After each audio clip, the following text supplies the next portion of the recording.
Romance love அது இல்லாமல் காத்து கருப்பலையா அது இருந்தால் தானே காத்து கருப்பலை. இது நான் சொல்கிற மாதிரி அடுத்த தளபதி அப்படிலாம் கிடையாது. நான்லாம் இன்னும் வளர்ந்தே வரல. எனக்கு அந்த எண்ணமும் கிடையாது. நான் வந்து என்னன்னு பார்த்தீங்கன்னா தளபதி அவர் எனக்குமே அவர் தான்.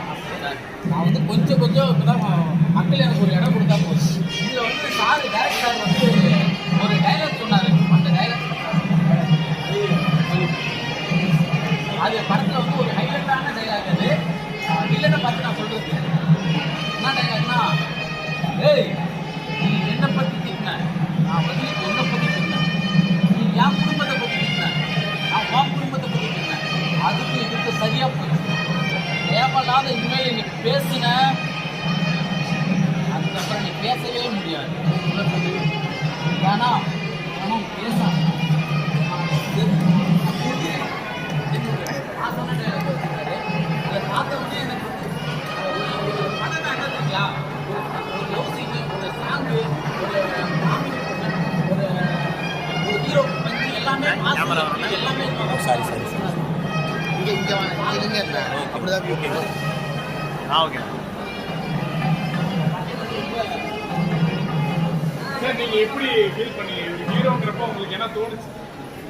அந்த பாட்டுக்குள்ளேயே நான் வரேன். ஃபர்ஸ்ட் ஆஃப் ஆல் வந்து ஏன்னா என்கிட்ட கதை சொல்கிறவங்க டேரக்டர் சொல்கிறேன். இல்லை சார் என் போர்ஷன் மட்டும் சொல்லுங்க. ஃப்ரெண்டு தான் ரொம்ப நாளாக என்னை ஃபாலோ பண்ணிட்டு இருந்த ஒரு நண்பர். இந்த திரையுலகத்தில் நிறைய கஷ்டங்கள் இருக்குது. எல்லாம் மீண்டு வருது சாதாரண விஷயமே இல்லை. ஒரு சீனில் உரமாக வந்து நிப்பமான எதிர்பார்த்த காலம்லாம் இருக்குது எல்லாத்துக்குமே. அப்படின்னும் போது ஒரு டேரக்ஷன் பண்ணுறது சாதாரண விஷயம் இல்லை. ரொம்ப நாள் போராடிட்டு இருந்தார். அப்போ சொன்னால் அது மாதிரி ஒரு கதை இருக்குது. ஐயா கதையை மட்டும் சொல்லாதீங்க, ஏன்னா இது எவனா ஒருத்தர் எடுக்க போய் கோதந்துக்கிட்ட கூப்பிட்டு சொன்னேன், இது போய் எங்கே வித்துட்டாருன்னுவாங்க. அதனால் சொல்லாதீங்கன்னு இல்லை காற்று இதை பண்ணுறாரு, ஓகே சந்தோஷம் அப்படின்னு. அதுக்கப்புறம் ஒரு சின்ன பார்ட் மட்டும் நீங்கள் பண்ணி கொடுக்க முடியுமானாரு. அவ்வளோ பிஸியாக தான் இப்போ ஏற்றி விட்டுறாதீங்க. அவர் எப்பவுமே டேட்டு பிஸினா அதுக்கப்புறம் யாருமே நம்மளை கூப்பிட மாட்டாங்க. அவங்க எப்பவுமே பிஸியாக மேன்னுவாங்க. அதெல்லாம் சொல்கிறாதீங்கன்னா நீங்கள் என்றைக்கு டேட்டு மட்டும் சொல்லுங்கள் வந்து பண்ணிடலாங்க.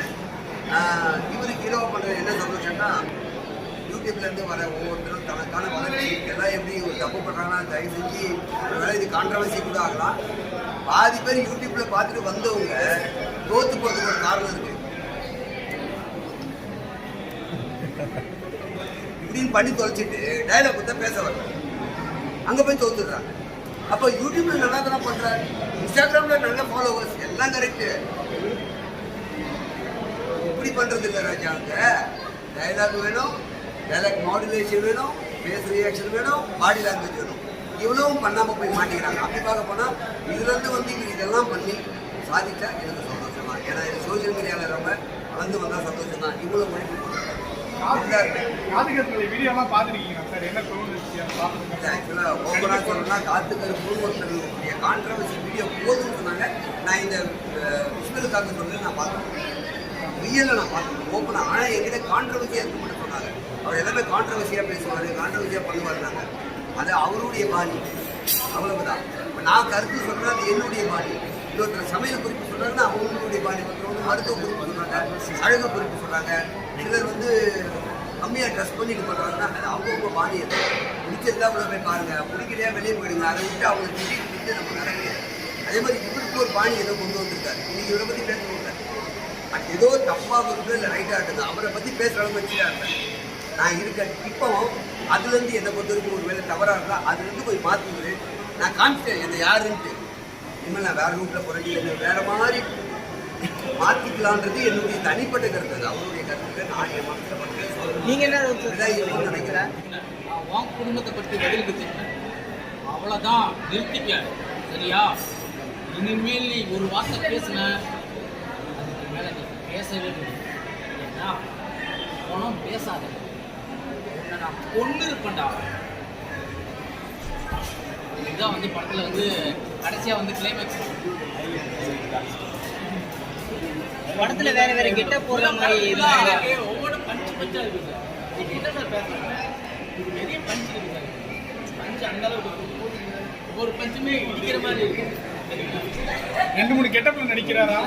கெட்டப் இருக்கா? இது சொல்ல முடியாது. ஆக்சுவலாக வந்து நாங்கள் ஒரு பிளான் பண்ணியிருக்கோம்.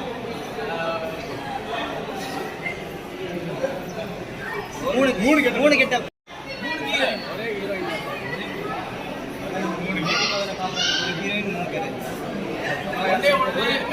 நமக்கு கண்ணுன்னு ஒரு பொண்ணு இருக்கு.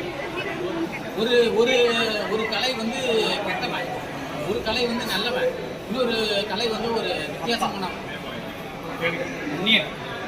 அந்நியன் மாதிரி.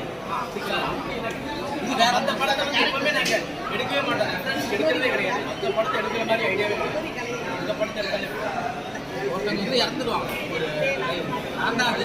இருந்தாலும் அது வந்து நான் ஒரு அப்பா விஷயத்துல நடிப்பேன். ரெண்டு பையன் ஒரு அப்பா. செத்துருவோம். முக்கியமான ட்விஸ்ட் பேஸ் ஃபைல் பண்ணிட்டீங்க. முக்கியமான ட்விஸ்ட் பேஸ் ஃபைல் பண்ணிட்டீங்களே.